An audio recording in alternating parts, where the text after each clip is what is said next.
Hello and welcome to Narrow Gauge in the Garden. When you're planning the route for your line, there's a fairly early decision to make between, on the one hand, going for realism with an end-to-end line, or on the other, ease of use with a loop. Or, if your name is Andrew Crookle, you do both.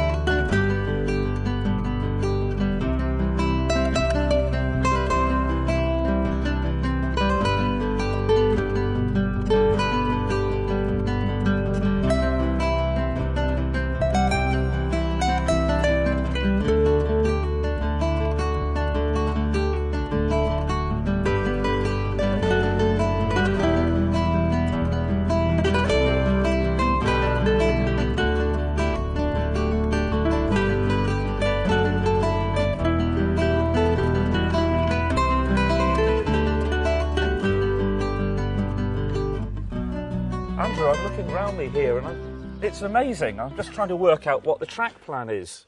Can you tell me more? Certainly. It started out intending to be based a little bit on the Festiniog's Harbour Station, round to something resembling the Cobb, and then a completely unrelated junction station and a return loop up around the back.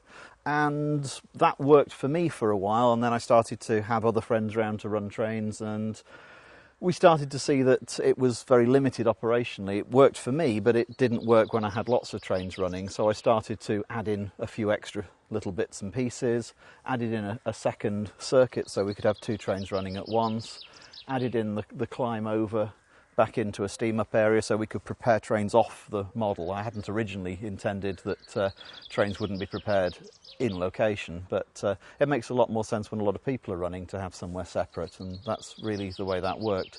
So in concept, it's a blend between what I want, which is a series of stations that I can operate trains between, and something that allows other people and friends to come round and to run a series of trains in different directions, trains passing, trains meeting.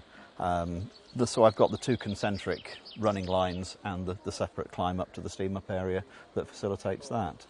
It would be operated with, at least in my head, a timetable, a series of workings that would support passengers in and out, and in between that series of trains trying to get the goods moved to where it needs to go. So, although not always on paper, I tend to have an idea in my head of what I'm trying to achieve step by step through my mental image of a day.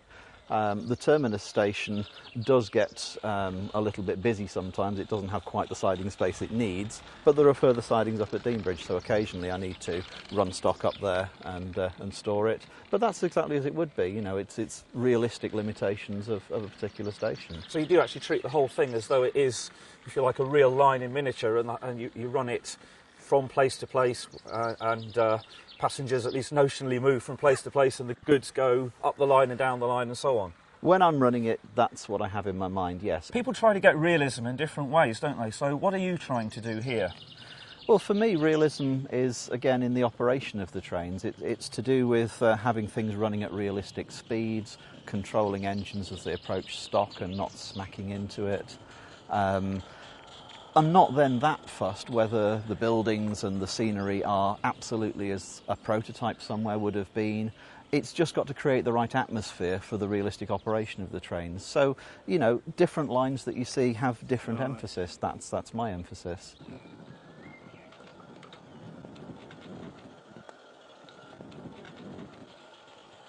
Is the raising up to do with making operation more easy?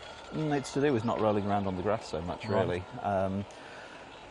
Raising it up allows me to use gradients, and I wanted a line that I could drive that required the driver to exercise some skill and some care and to think about what they were doing, both in the braking of trains and in the realistic hauling of trains.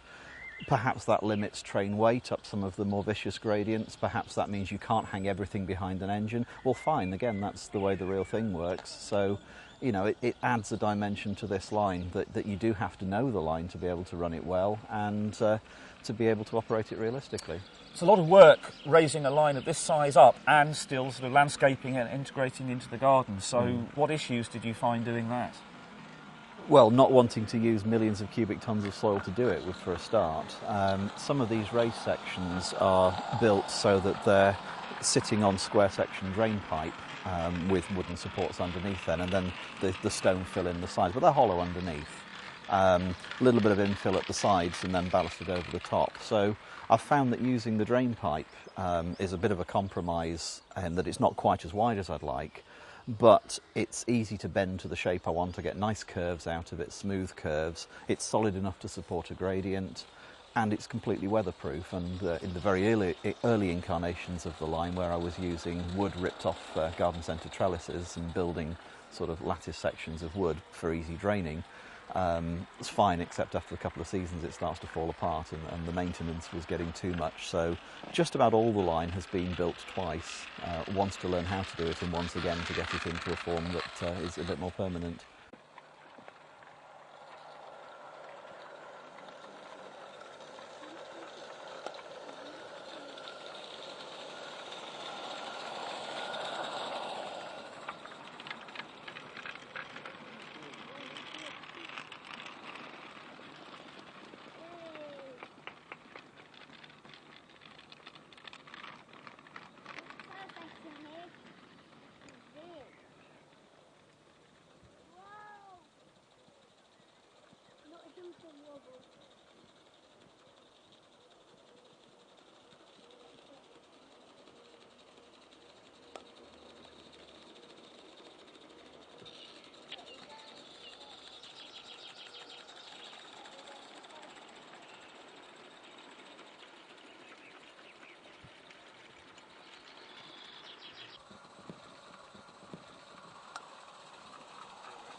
Like, you really need to sort this bit out to get like this.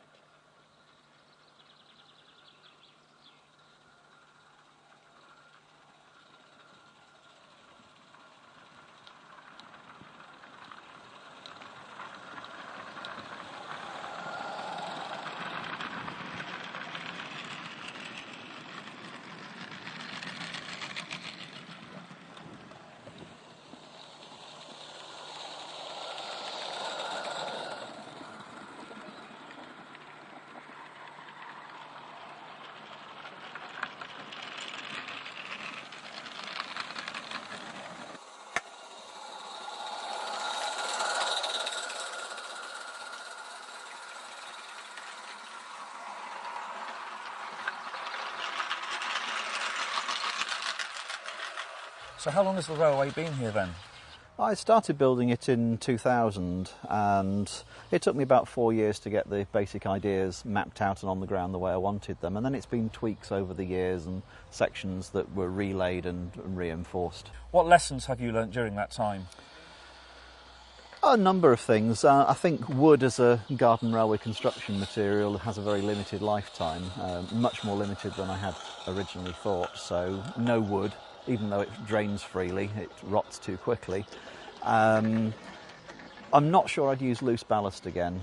That's been a real pain to keep clear, and I can spend days picking the bits off it before a running session. So I think next time, the loose ballast is so that I can change the railway and I can redesign bits of it. Next time, with the experience of building this one, I've got a much better idea of what the design needs to be operationally.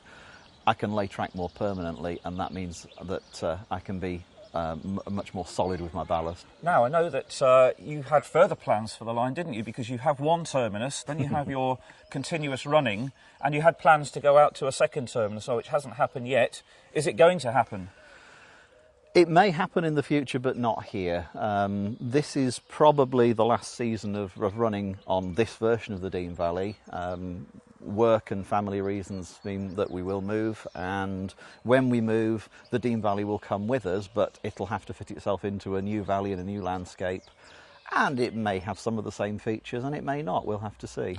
Well, you've got your work cut out, of course, to take this down, move it somewhere else and rebuild it. But I know you're not alone. You've got a team of handy workers who do some of it for you. Oh, I have. There's a serious youth training programme in the Dean Valley. My two sons are qualified to drive now, and they're just starting to be able to look after track and do some of the track laying chores and duties. But as they grow, the railway will grow with them, and hopefully, you know, in my dotage I should be able to sit there on my rug with my beer watching them run the railway.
Another great garden railway, I think you'll agree.